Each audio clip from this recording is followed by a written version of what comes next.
Good morning. Welcome to Melody Joy Quilts. I'm Melody Joy. Today we are going to be making a beautiful fall table runner with a scrappy leaf block using a free pattern. I'm going to put the link in the description to the free pattern. This block is fairly simple. There are 3 things that you're going to need to know to make this block. So we're going to be working on making this beautiful block right here. And so one of the things that we need to do is make these half square triangle units. So in order to do that, you're going to take your background squares and you're going to draw a diagonal line from corner to corner. You're going to lay that right sides together with one of your other 3-inch squares. And then we're going to sew. I have it on my 2.5-inch stitch length. I have my 1/4-inch foot on, and I'm going to go down either side of this little triangle.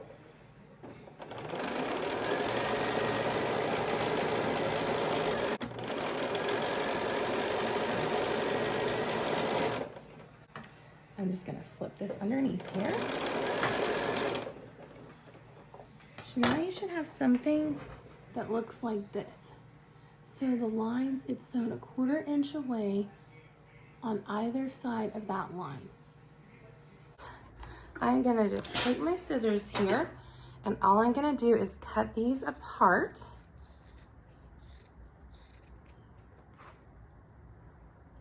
Cut these apart right here.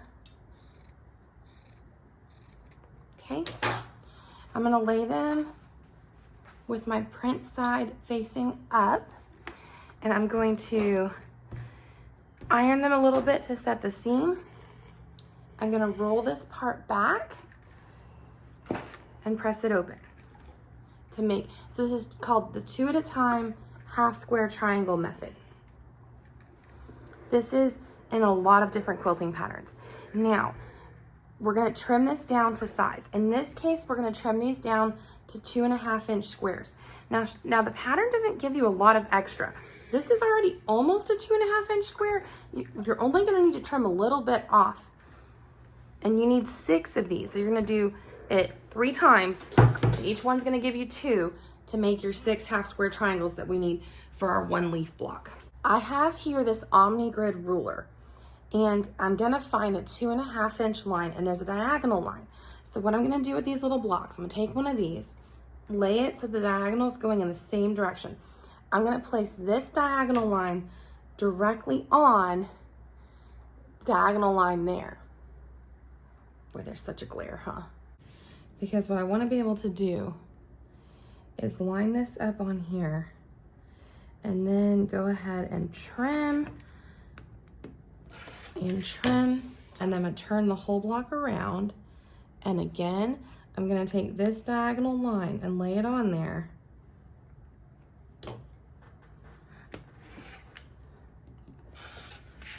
Trim it up to 2.5-inch square. So now I have a half square triangle that's 2.5-inch squares. We're gonna do this with all of them. Okay, the other thing we need to do is a stitch and flip. So it's gonna be similar, but a little bit different.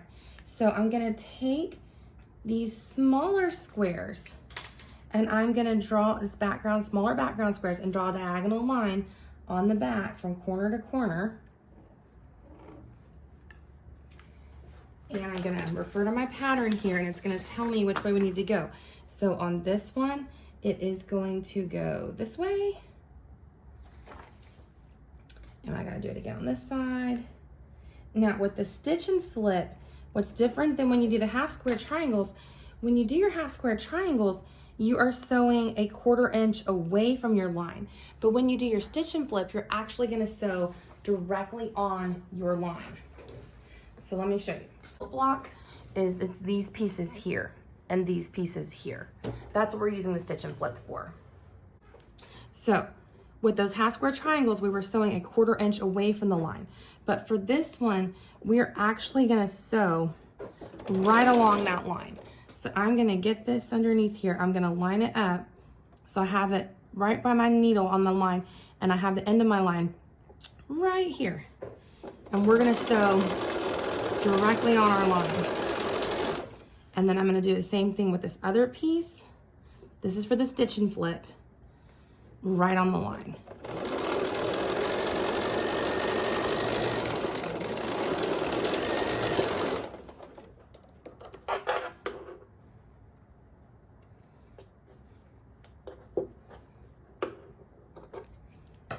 So now when we take this and we fold this open, it's gonna give us this shape. So we're gonna be able to press along here, and then we'll trim off this back.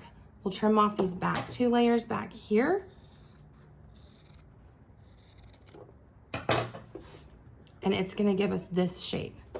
And I'm gonna do the same thing with this other one, only it's going the opposite way. So it's basically mirror image to each other. So we have one going one way and one going the other way. Okay, the last thing you have to know for this block is going to be our stem. So we have to make half square triangles, our stitch and flip units, and the last thing is this stem block here. So what we're gonna do is we're gonna take our the very largest background square. So we're gonna cut this in half on the diagonal here. Now, we have this. Now, there's a trick to lining these up. What we're gonna do is take this, fold it in half, and finger mark it right here on this corner. Same thing here, just take it, fold it in half, and just give it like a little finger marking right there. So then when you go to put these together, all you have to do is line up where you finger marked it, where you creased it basically, and then it'll be centered on there.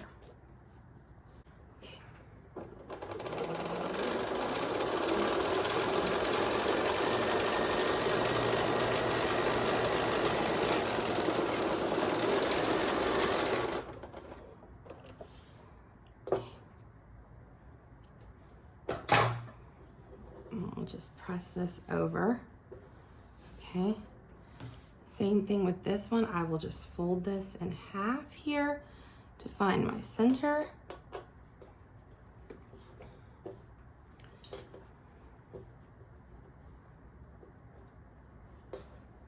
Line that up with where I had my center earlier.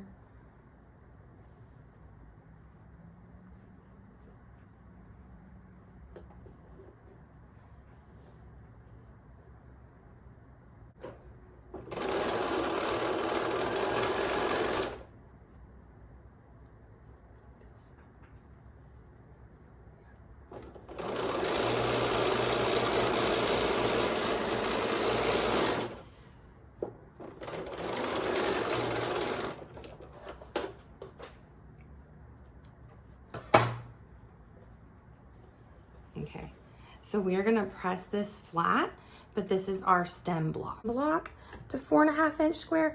So again, I'm gonna take that diagonal line of my ruler and lay it down on here, making sure that I can see the 4.5 inch line.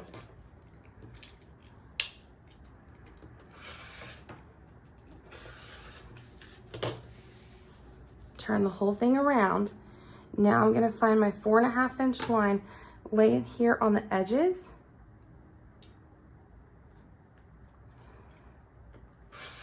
Trim these other 2 sides. I don't think that was really, there we go. Okay, so that is our leaf block. Now we just need to assemble all of those blocks. There's also just some squares and rectangles in the pattern. Now I am making the 10-inch block. The free pattern description also shows, I believe, a 7.5 and a 5-inch block, but I thought these pieces were already plenty tiny and I didn't want to go any smaller. So I ended up making my table runner with just 3 of these leaf blocks. Next, I'm going to show you how to assemble the table runner. I'm deviating from the pattern a little bit because I didn't want to make the smaller leaf blocks. I only wanted to make the large ones. So I have 3 of the large leaf quilt blocks. And then I cut some background strips to 1.5 inches to go in between each of my 3 blocks. So I am just adding here, I believe it was 1.5 inch by 10.5 inch strip in between each of these quilt blocks.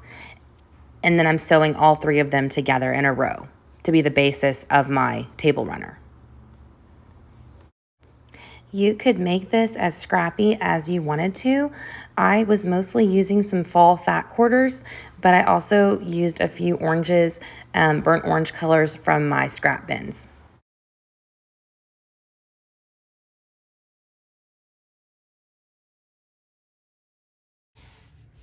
So now I have that going there. All right, I need to pick a border fabric. I have this one. That could be a real pretty border. I also have a couple other things here I could use for borders. I've got this one is very pretty. I like this a lot. I have this. I do love this one too. Maybe I will use some business border. I don't know. I love all these. There's not really a wrong choice. I'm kind of loving this next to it.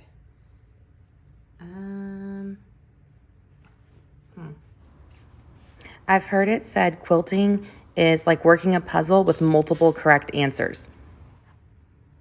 Maybe this one. Okay. All right, so once I've picked out my border fabric, I'm now going to cut some strips out of this.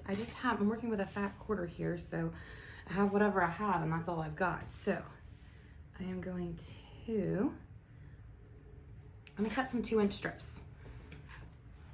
I will cut 2-inch strips out of this to use for borders.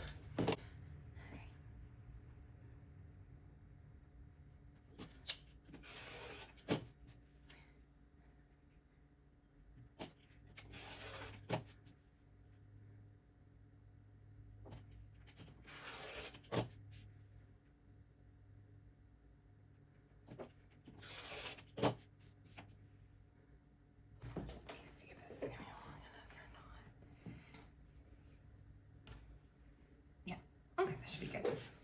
Okay, so I got my strips here for the sides.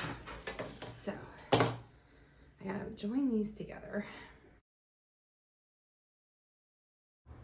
I am just laying these border strips right sides together at sort of a right angle, and then I'm sewing diagonally across.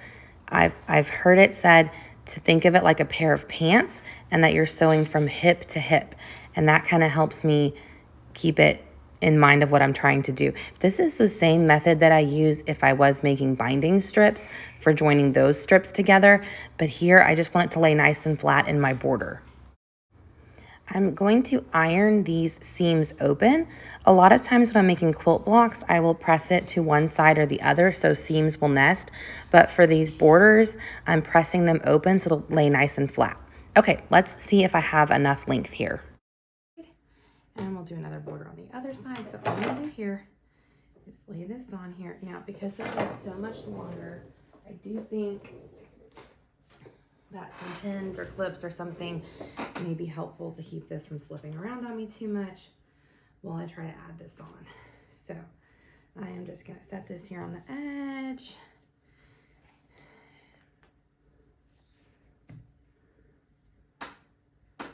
Just add a couple pins on down the side.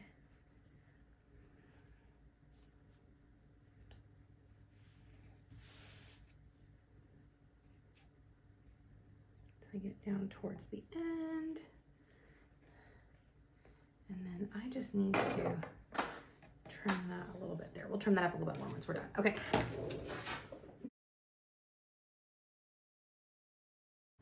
So now I'm just going to add the borders to all 4 sides with a 1/4 inch seam, and when I press, I will press towards the outside. So I'll press towards the darker fabric, which is my border.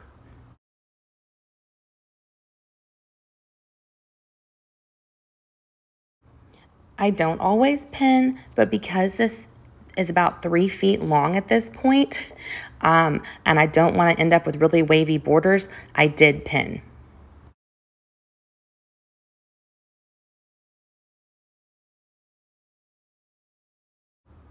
It was really a hard decision for me which fall print I wanted to use for the border, but I think I'm happy with this one. It's like a dark brown fabric and it has lots of different colored fall leaves on it. And so I think it goes well with the fall leaf blocks.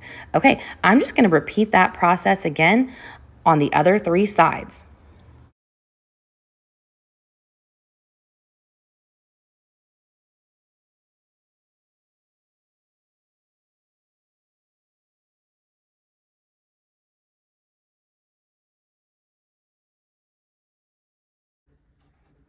These and these were left over from other projects. This kind of orange and this one. The rest of them were fat quarters that I bought at the quilt festival. Okay. So now I'll go ahead and go down these.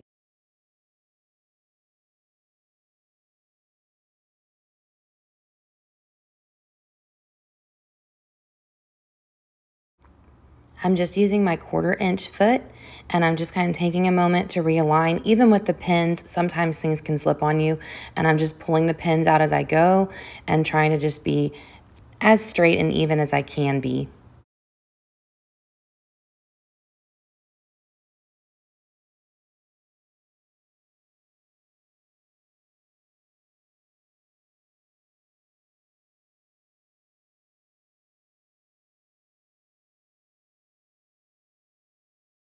So that I don't have all this overhang here.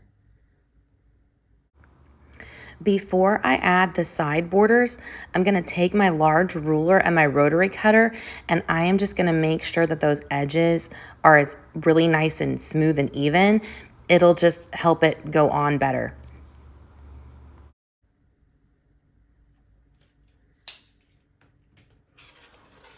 Done. I need to add my borders on these other 2 sides. Okay. So. I'll have to turn this up later, but yeah.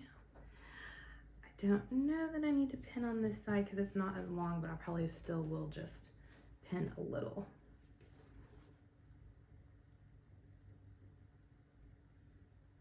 It's not as long though.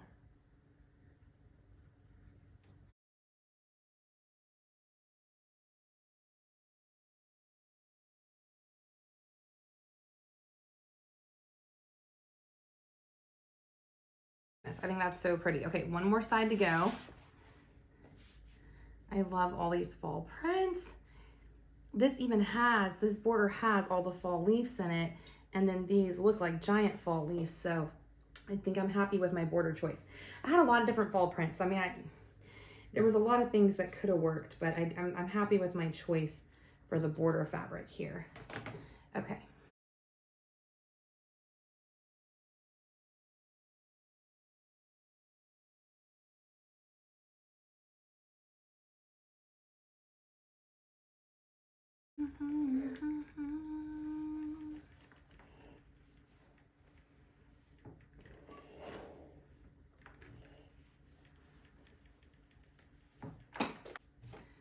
That is looking really good. Okay, so now I need to cut out a backing for this.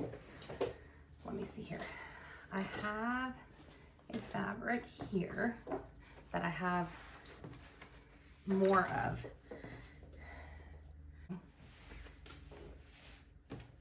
Because even if I fold this in half, is this longer than, no, that'll work. Okay, this'll work, this'll work. Okay, so this is folded here. So I'm gonna just fold this in half like so and lay it here like this. If I lay this right here, like so, I can go ahead and trim along here. Put the rest of this back. I think this is so pretty. Okay, I'll turn and I'll trim this way.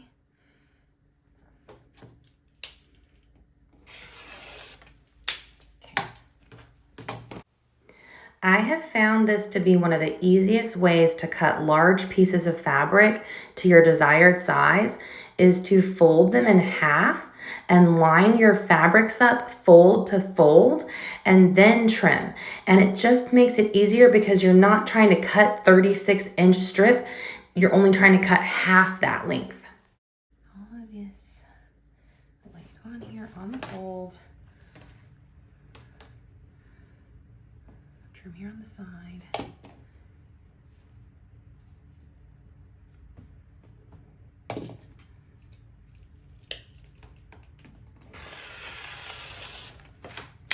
Save that for something else.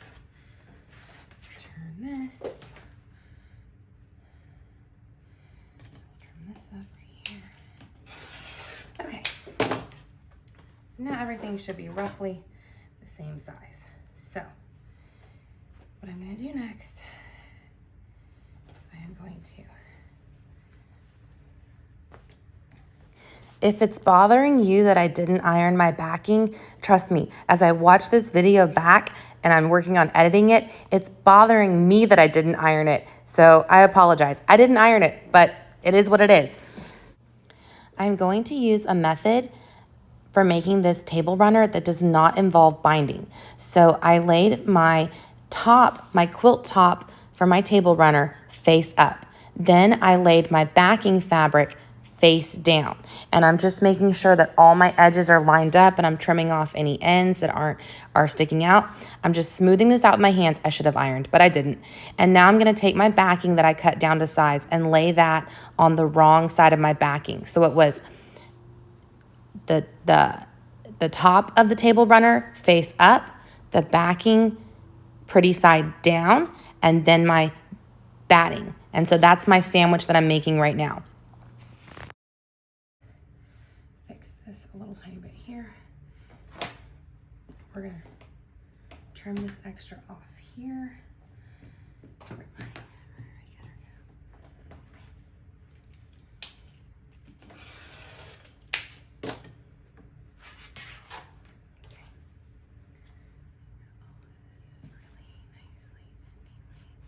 On top of each other, way around, and then we're all on this batting.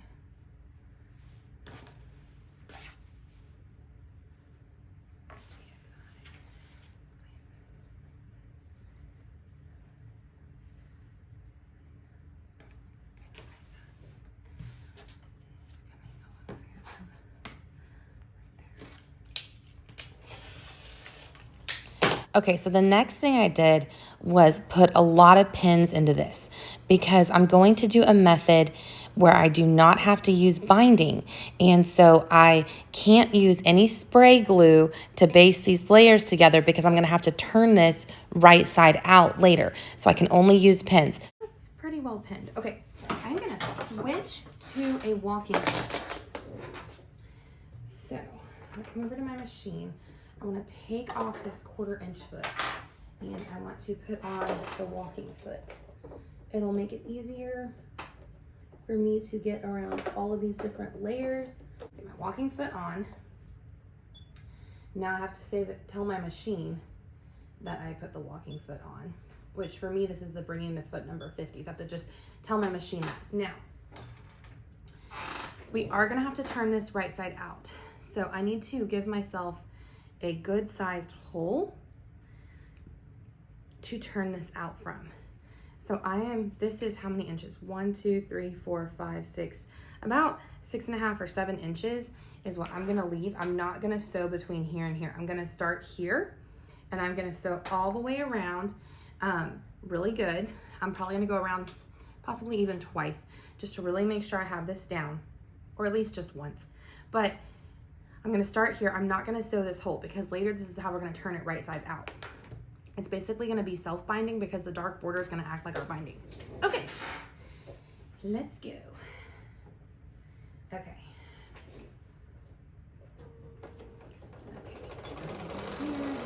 Okay. I want it to stop with the needle down to make it a little easier for me. Get to there. I'm gonna pivot this whole thing and I'm gonna come down. So with the needle down, I'm gonna turn and pivot, and I'm gonna sew right along this edge right here.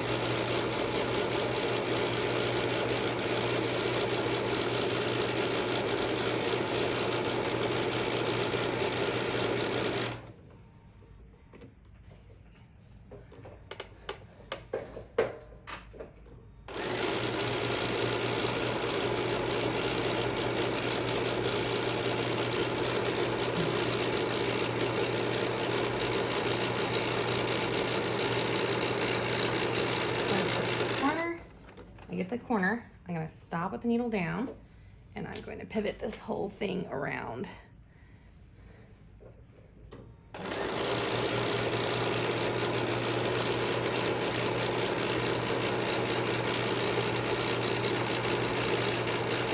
Right towards the corner.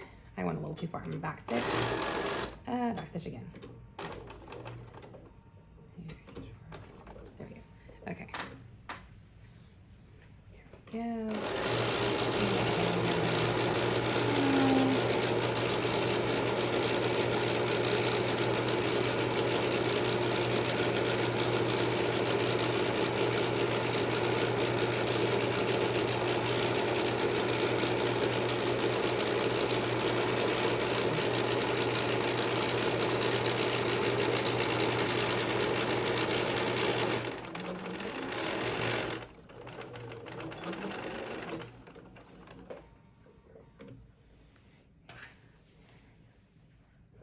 We're gonna go right to this dot. When I get to the dot, I'm gonna stop. I'm going to turn. I'm gonna come off this edge here, forward, back, forward. Okay. All right, let's flip it around, see how we did. Take this. We're gonna trim these corners down a little bit. Not beyond where our stitches are though. I don't want to go through my stitches. I just want to trim that down a little bit on the sides there. Make this easier to turn it out.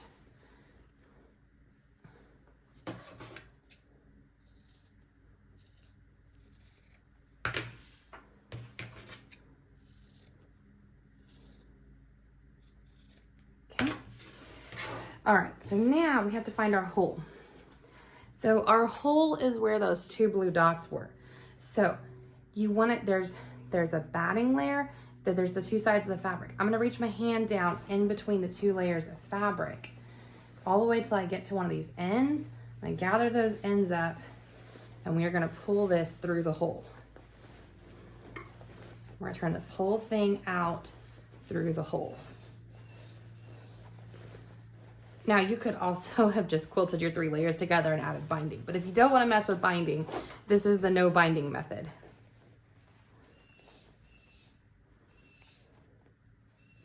Okay, actually I need my little point turner.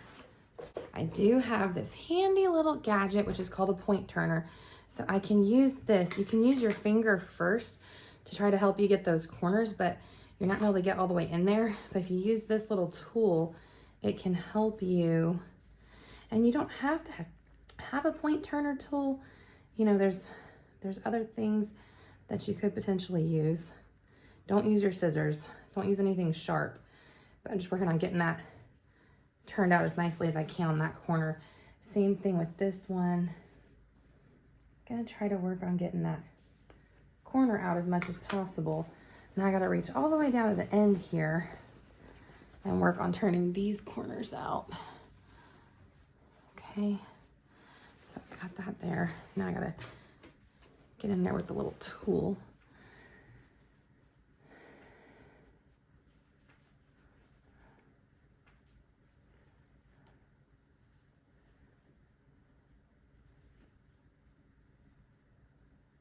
Don't want to pop through the seam, but I just want to get my corner poked out as much as possible. Last corner here. I like to just try to do it with my finger first and then try to take that little tool.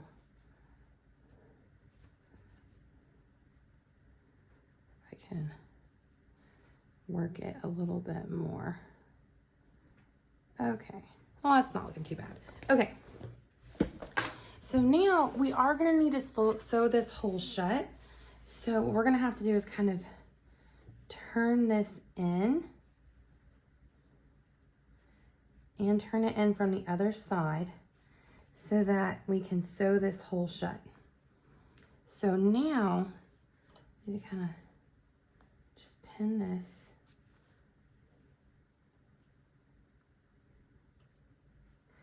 We have to sew this shut, but I'm gonna change my thread out. Right now I have gray thread in my machine, But actually yesterday I went to a quilt store and I got some new glide thread, and I got a couple different colors of glide thread. So I'm gonna do some top stitching on all of this. And also what that will do is help hold all my layers together. But see, I'm not gonna use any binding. All I'm gonna do is top stitch and do a few lines on here. But what I need to do is get some decorative thread. Okay, so I was at a quilt store yesterday and I actually got 3 different colors of glide thread.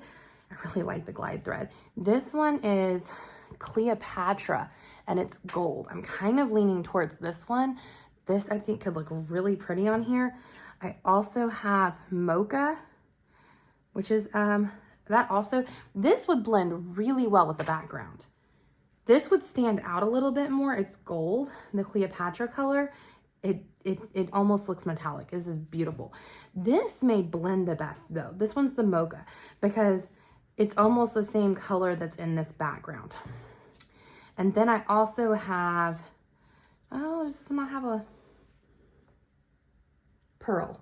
Okay, so I have Cleopatra, mocha, and pearl.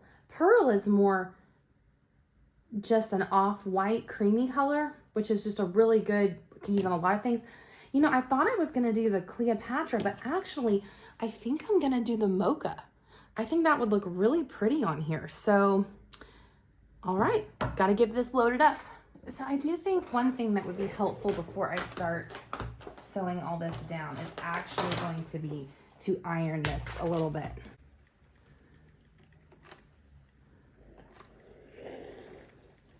I'm just gonna press it a little bit before we start quilting on it. And so I'm not doing any binding because we did the sew all the layers together and then flip it out. I don't actually have to bind this. This border is acting kind of as the binding, but now I do need to close up my hole and I need to kind of quilt all these layers together because right now this is very loosey-goosey. None of these layers are together at all. So I'm just gonna go through and give this a nice press so that my edges look as neat as possible. So I'm just giving this a real good press.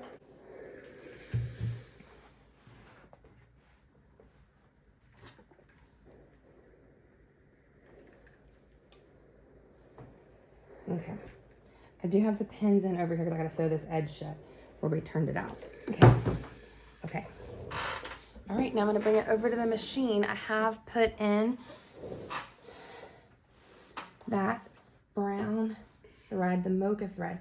I'm gonna move my needle. I'm gonna adjust my needle over to the side, okay? So I can try to close up this gap right here.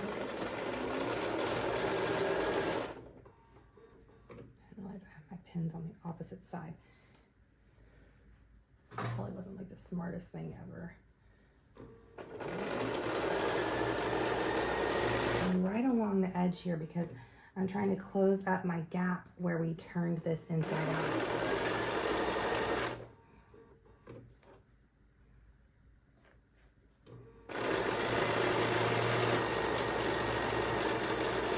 Right to the edge.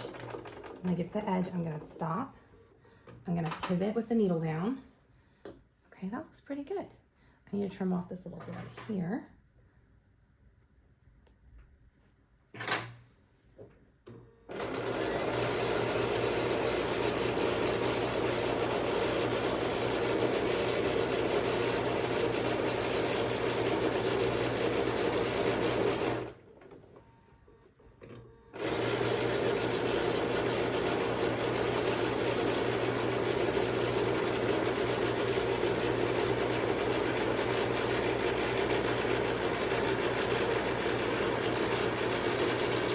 Right up here to the edge. Might take one more stitch. Okay, then I will turn the whole thing around.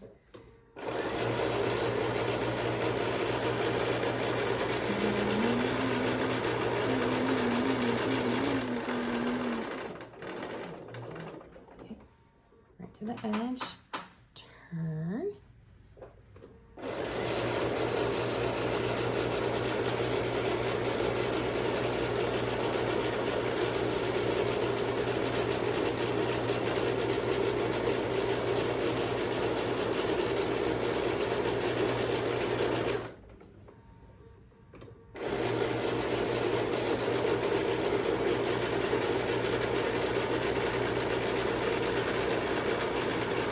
this is gonna come right up to my other corner. So I'm gonna get right here to the other corner. I'm gonna add a stitch. Okay, I'm gonna cut my threads. And now, actually, just for funsies, I am gonna change the walking foot out for a free motion foot. I think that'll be fun. Okay. All right, so we've gone all the way around the edge there. So now I think it'd be fun to kind of outline this leaf. So I need to change it to say that I am now using the free motion foot, which for me is, where is it? The free motion foot that I am using is number 29. Okay, I'm gonna hold this thread. I'm going to come down and make sure that okay. So now,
it doesn't really even show it all on the back. You can't even like see that like at all.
Okay, that's one done.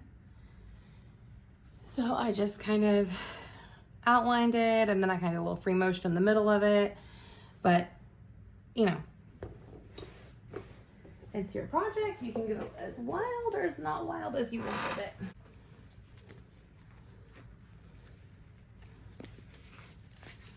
I should have put my grippy gloves on first.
means an expert at free motion quilting, but I just keep trying, and I keep telling myself that the more I practice, the better I will get. And the good thing was this thread color blended in quite a bit, so the mistakes weren't super obvious.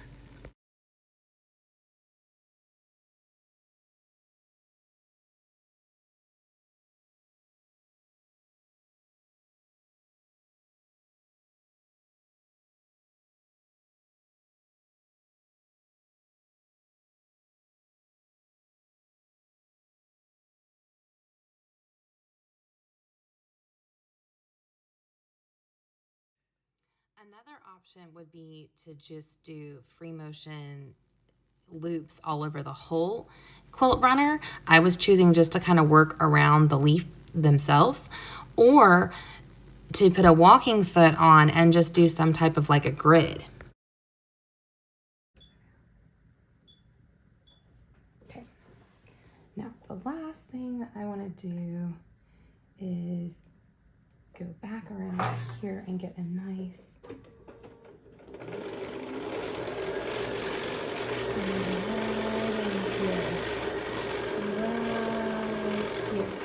get to there. One more time. 1, 2. Nope, go back one. Turn it around and do right here.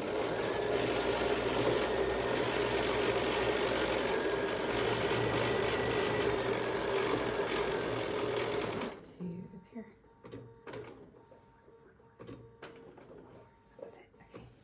That's it. Okay. Turn it. Go back down.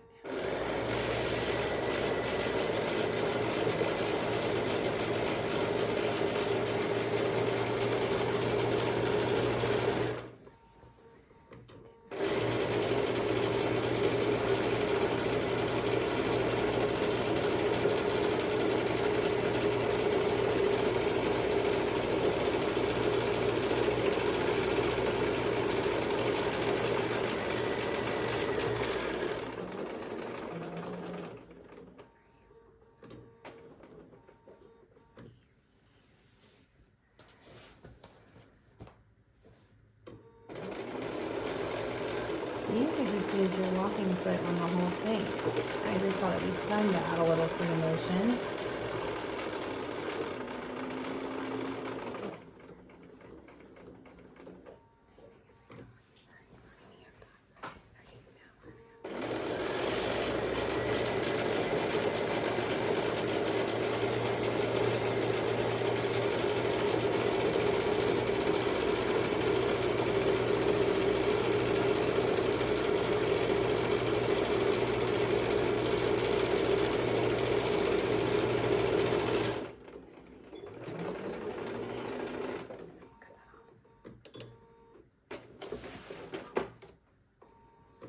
Okay, that is it. That is what I have made today. I hope you enjoyed this tutorial. Happy quilting. I think this will be perfect on my front entryway table for the whole month of November, and then on my dining room table for Thanksgiving. Have a great day. Don't forget to like and subscribe if you enjoy this type of content.